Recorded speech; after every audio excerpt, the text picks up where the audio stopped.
Are you a diva mom who's been asked if you really can cook? Well, this is Soul Food in Stilettos. Hi everybody, this is Tamika Hall and this is Soul Food in Stilettos. As you know, I like to bring you this particular show right here online because I like to show diva moms that number one, it's okay to be totally divalicious in the kitchen and that you can also prepare meals that are fast and cost effective for your family. So today what we're going to be doing is my sweet Italian sausage and bell peppers over top of rice. I couldn't really think of a snazzy name for that, so really you can create your own name for it and take credit for the quick little recipe I'm going to give you.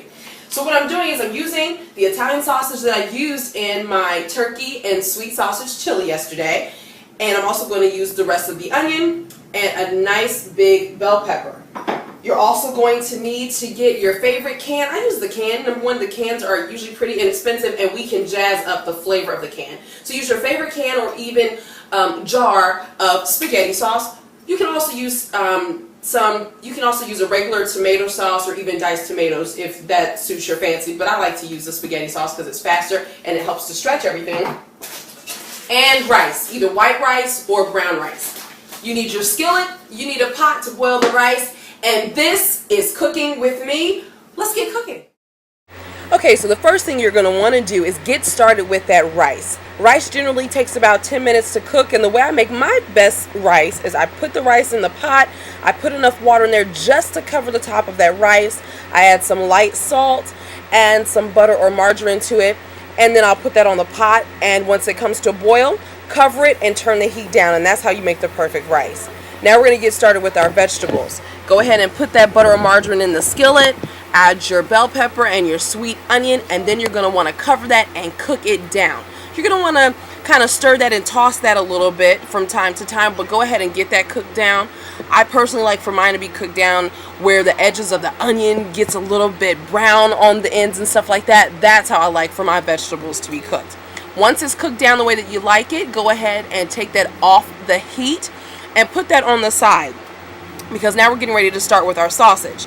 And the way I like to do my sausage is I like to brown that very evenly on both sides, and you're going to want to do that because then you're going to want to cut into it.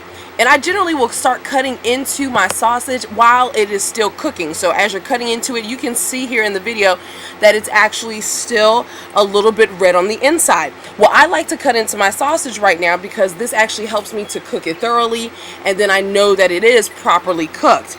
So once you go ahead and put that in there, make sure you get that cooked very, very well.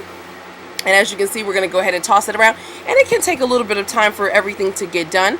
But once that is done, I like to add just a pinch of sugar. So it's probably about a tablespoon, maybe about a tablespoon and a half of sugar to that, because that allows that sweet taste to kind of still stay there and to pop in your mouth. Then you're going to go ahead and bring your vegetables back into the dish, toss that around, of course. And then once that all takes place and you feel very comfortable with the way the dish has come together, add in your spaghetti sauce.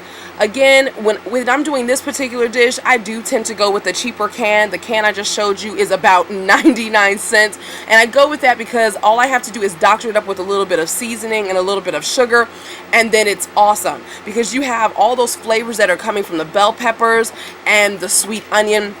And so once I have that all mixed in there, I usually will allow it to simmer for about 10 minutes or more if I have a little bit more time. And by now, your rice is done, and it's time to go ahead and plate it. And let me tell you, doesn't that look phenomenal? And the taste is mwah, it's phenomenal, baby. Listen, if you're looking for more low-cost meal solutions, go to www.soulfoodandstilettos.com.